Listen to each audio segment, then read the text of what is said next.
Hi guys, welcome to today's video. Today we are creating this look together and I'm pretty excited because we got to use a couple new products. So I got to try out the Milani foundation and I also tried out the new ColourPop highlighting palette. So if you want to see how I got this look, then just keep watching. So the first thing that we're going to go in with is the Smashbox Photo Finish Lid Primer. I'm almost out of this, I'm going to need to get some more. But I'm going to be applying this to my lids, and then I'm just going to take my ring finger to blend it out. I noticed that if I use my finger, it kind of spreads the product a little bit smoother and easier, but it also makes it so it doesn't get too much product. Like if I use a brush, sometimes it just spreads the product around and it doesn't really pick up the product and move it where I need to be. So for my primers, I always like to use my fingers. And I decided to go through my makeup collection and pick out a palette that I haven't played with in a while. So I'm going to be working from the Anastasia. This is the Shadow Couture World Traveler palette. And it looks like so. It's really pretty. So I'm strictly only going to be using this palette because I have so many palettes and I just feel like I really need to just start using one palette at a time. So I'm going to go in with this shade right here in the top corner. This is called Soft Peach. I'm going to be taking this on a flat shadow brush. It's just really nice and dense, so it packs on shadow for me. So I'm going to pick up that shadow and I'm just going to be pressing this right over top of the shadow primer that we placed down. This will make it easier for you to go in later with more colors. So you just really want to make sure that you have a nice base, so that when you're blending other products out, it's not going to be harder for you to do so. And once you have that on, I'm going to go in with a crease brush, and I'm going to pick up the color Morocco right here in the palette. It's like a kind of like a red brown. So I'm going to be placing this from the outer V up into the crease and using circular motions. Just picking up a little bit more product. And then I'm going to pick up another defined crease brush. And I am going to be picking up the color Fudge in the palette. It's just a nice dark chocolate color. So just picking up a little bit of that product right on the tip of the bristles.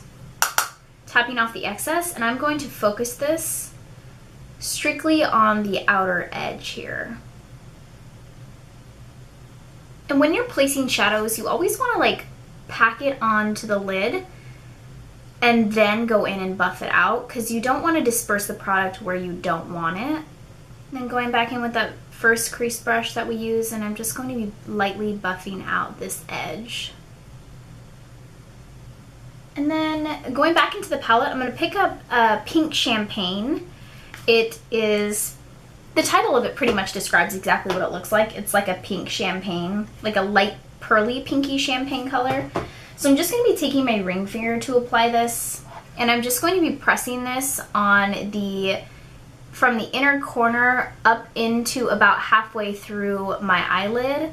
And I'm just really pressing this onto the lid.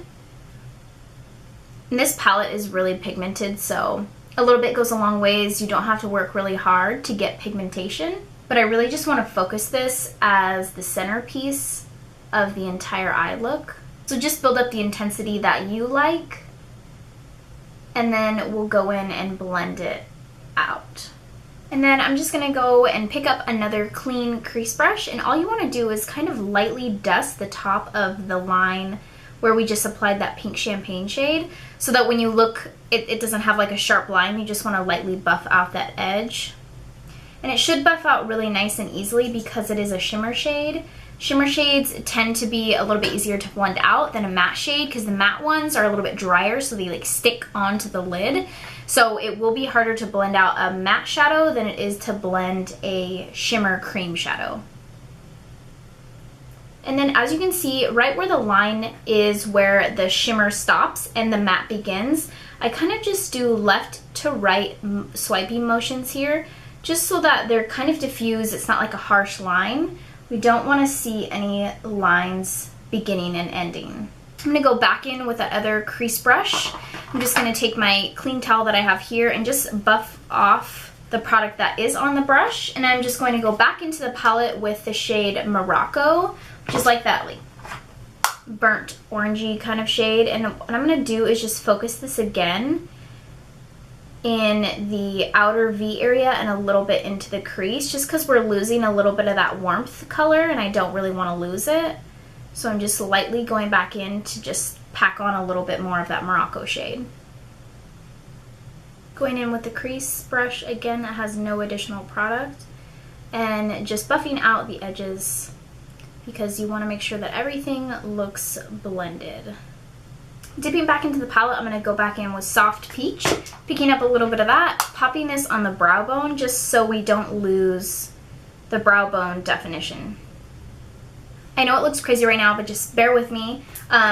I want to use like a really light white bone shade because I'm too pale for this Soft Peach color in the palette to use as a highlight for my eyeshadow. So I'll teach you another way that you can clean up the shadow and highlight your brow bone without having another shadow to use. And I don't want to use another palette because I just told you guys that I would strictly stick to this and I don't want to go against my word. So we will just mimic it a different way. So from here, I am going to quickly fill in my brows, and I'm going to do this off camera so I don't waste extra time that we don't need to waste. So I will be right back. Okay, so now that I look even crazier, can we just take a second actually and just think about if that was how fast you could fill in your brows? Like how amazing would life be? Like all the extra things that you could do. You could probably drink an extra cup of coffee. You could like maybe get your workout in because it usually takes you like 20 minutes to fill in your brows. Just a thought. So from here, I actually have a new foundation that I want to try. And I know that everybody raves about this. I have not tried it. I haven't opened it. I haven't tried. I don't even know if the color is going to match, but we're going to make it work. This is the Milani Conceal Perfect Foundation. So everybody has been raving about this. I feel like I'm the only one who hasn't tried it yet, but it's supposed to be a 2-in-1 foundation and concealer. It's medium to full coverage. It's lightweight, oil-free, long-wearing, water-resistant, and sweat-proof. This is everything I look for in a foundation. So I am going to be using my flat top kabuki brush. So I'm just going to shake it up. And oh, it has like a nice little pump, which is nice. So I'm just going to take one pump. Actually, I'm going to take 1.5 pumps and apply this all over my face. It is quite yellow. This is also the shade number 1, Creamy Vanilla. So I got the lightest shade. Holy moly, it is yellow. It'll definitely work, so I'm not really worried about it.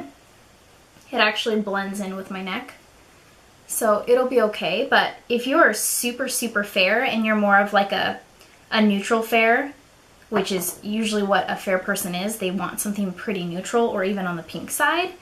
I don't know why foundations are made with so much yellow when you're like the fair colors, but if you're really fair and you have like a lot of pink or neutral tones in your skin, I don't know if you would get away with this foundation. Actually, I'm gonna say you wouldn't get away with this foundation. You would definitely have to mix it with something. I just washed this brush, so I'm going in with another pump. Normally I wouldn't have to go in with another pump, but I feel like this brush like absorbs all the product, which is so annoying. And I need to go to the store and get more beauty blenders because I'm all out, so I have to use a brush today. But normally I would use like my orange Real Techniques beauty sponge. The ideal way to apply this is probably not with a brush. Because it is fuller coverage, you can see like the actual product, so I could see why you would want to apply this foundation with a sponge, but we will have to work with this. And it's drying down to like a skin-like finish. Like it's not really, really dewy and it's not like a flat matte. It has a really pretty finish actually. It is really pretty though. I do like the coverage of it, I can tell you that. I like the finish of it. I don't love the color selection because they really only had like like maybe like 8 shades when I went to go pick it out. I found mine at Fred Meyer. I know that they have it at Kmart as well, if you have a Kmart in your area. It is drying down really nicely.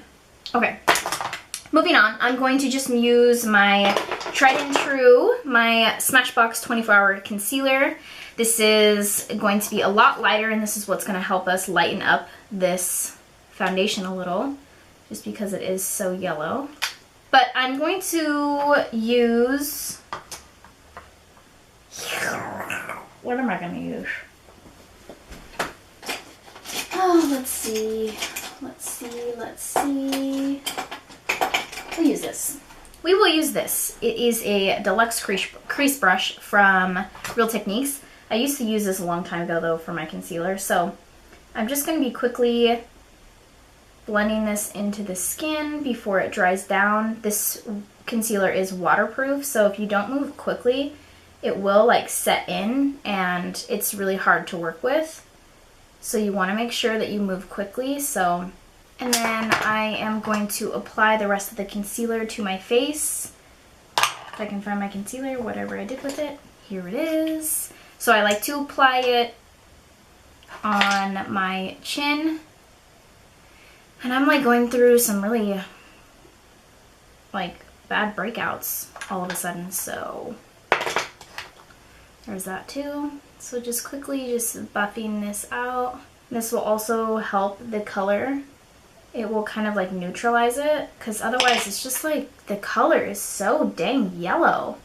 This will probably look really good if you have a self-tan. So if you like to use self-tanning products, you would actually probably like this foundation. I didn't actually look at the other colors either to tell if they were all pretty yellow or if they had some more neutral shades. But the one above the number 1 shade, the one I got, the one above it was like really dark.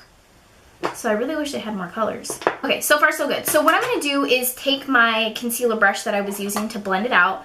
And what I'm going to do is run this. I didn't pick up any additional product. I'm just using what's on the brush. And what I'm going to do is take this and kind of highlight underneath my brow bone.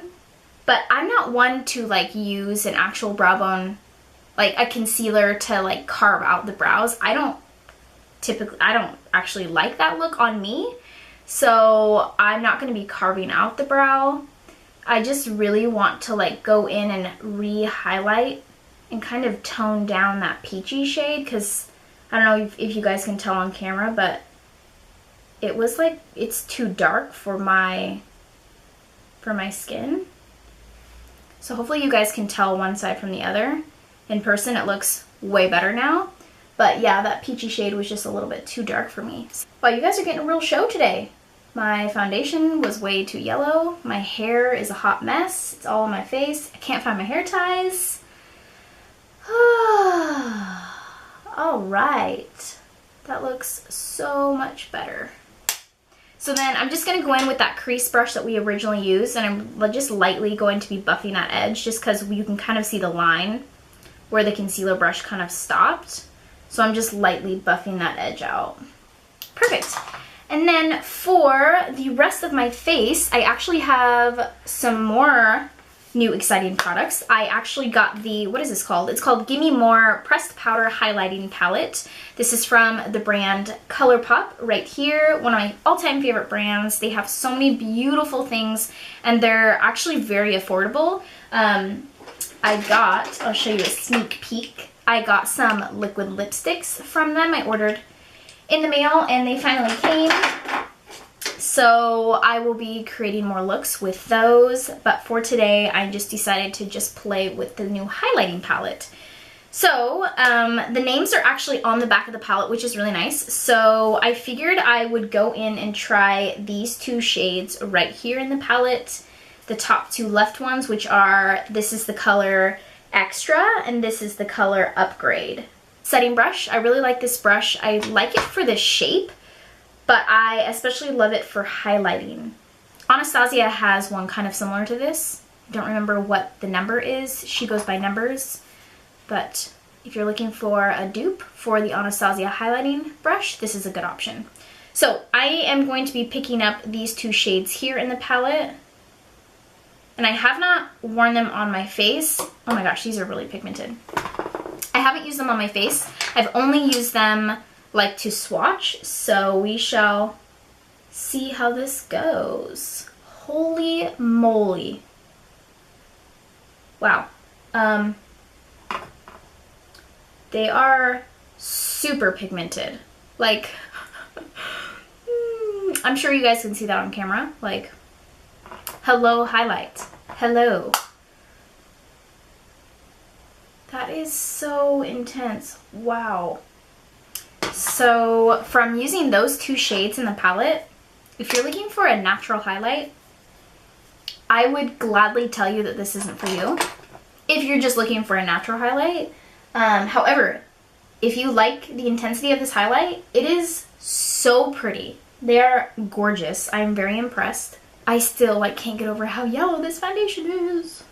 And that's obviously only speaking for these two bottom shades right here in the palette, but can't wait to play with it some more. So I'm just going to go in with my e.l.f. bronzer palette. You guys have seen me use this in a couple other tutorials. So I just like to mix them all together. And I'm just going to be applying this to my cheeks. Moving on, I'm going to quickly curl my lashes before we apply mascara to the top and bottom lashes. For my eyeliner, I am going to use the Smashbox Always Sharp 3D Billionaire Liner. It's like this beautiful green emerald shade, and I really like this for brown eyes. I would say my eye color is like brown hazel, but if you have like really deep chocolate colored brown eyes and you're looking for something to pop the brown eye color, I would try something green or purple. Would be really pretty for brown eyes too. And the cool thing about these liners, I don't know if you guys know this, but they actually have the sharpener inside the cap. So like every time you use it and it starts to dull down, so you can see that it's pretty dull now. When you put the cap on, untwist again for your next use, it always resharpens, so now there's a point to it. It's so nice. And as a makeup artist, I'm always traveling, and the last thing I want to spend time doing is looking for a stinking sharpener. So it's so nice that these come with a built-in sharpener. Their lip liners also do it. Like, here's one of their lip liners. They do the exact same thing. So they just have the sharpener inside the cap. You just twist on to twist off. So genius. So I'm going to be using my, one of my favorite, I should say, the Voluminous Lash Paradise Mascara from L'Oreal. This I'm just going to apply to my top lashes and my bottom lashes as well. And did I decide what lip color I want to wear? I thought I had a lip color already picked out. Oh my gosh, I'm like blind as a bat. I can never find what I'm looking for. Okay, give me 1 second. I gotta find my lip color. At least I'm not losing my mind because I knew I had them picked out already. I am just definitely blind. So I decided I am gonna try, well not try, but I'm going to apply the Stila Cosmetics. This is in the shade Carmelo. It is so pretty. It's like a perfect dusty nude shade. This is a liquid lipstick, and then to top it off, I'm actually gonna go in with this honey infused lip gloss by Too Faced. I actually think I got this as a free gift. So it's pretty much, this is what it looks like, if you can like barely see it. It's right here. It is like a clear gloss that has like kind of gold little reflex in it. So you can just top it off with a gloss if you want, but I know I don't want my lips to be super matte. I want to do something different, so I'm gonna go in with this to my lips. And I really like the Stila formula of the liquid lipsticks. It has like a really nice thin formula, so when it goes on, it just like glides over the lips and it doesn't get like goopy or sticky. And I'd say it dries in about like 30 to 60 seconds. It's maybe like 20 seconds since I have applied the lip product, and it's already feeling like it's getting pretty matte. So I'm gonna let that sit before I apply the lip gloss over top, just because I want it to be completely matte. So in the meantime, I'm just gonna go in with the Young Living Lavaderm Cooling Mist Spray, and I'm just going to spritz my face. This helps my face not look so dry, because it doesn't matter what time of year it is. Right now in Portland, it is, well, the end of summer, because it's now, right now, September, and my skin is just literally always a dry lizard. It doesn't matter. So now that that liquid lipstick is all dry, I am going to top it off with, oh my gosh, blind as a bat, the Honey Infused Lip Gloss by Too Faced. Oh my gosh, this is so pretty. I've actually never used this lip gloss. And I like that it doesn't really alter the color of the liquid lipstick, because this would be really pretty to wear. Like, say you already have a liquid lipstick that you just really love, but you don't love the matte feeling, but you love the color of it. You could just top it off with this gloss or something really similar, and just know that it like wouldn't change the color that you love, but it would change the texture of it, which is nice because it's really smooth. It's not like something that's like feels really dry. It's not like that now at all. Thank you guys so much for watching. This is the final look. I hope you enjoyed. Don't forget to subscribe and let me know in the comments below what you would like to see next. And until next time, I'll see you soon.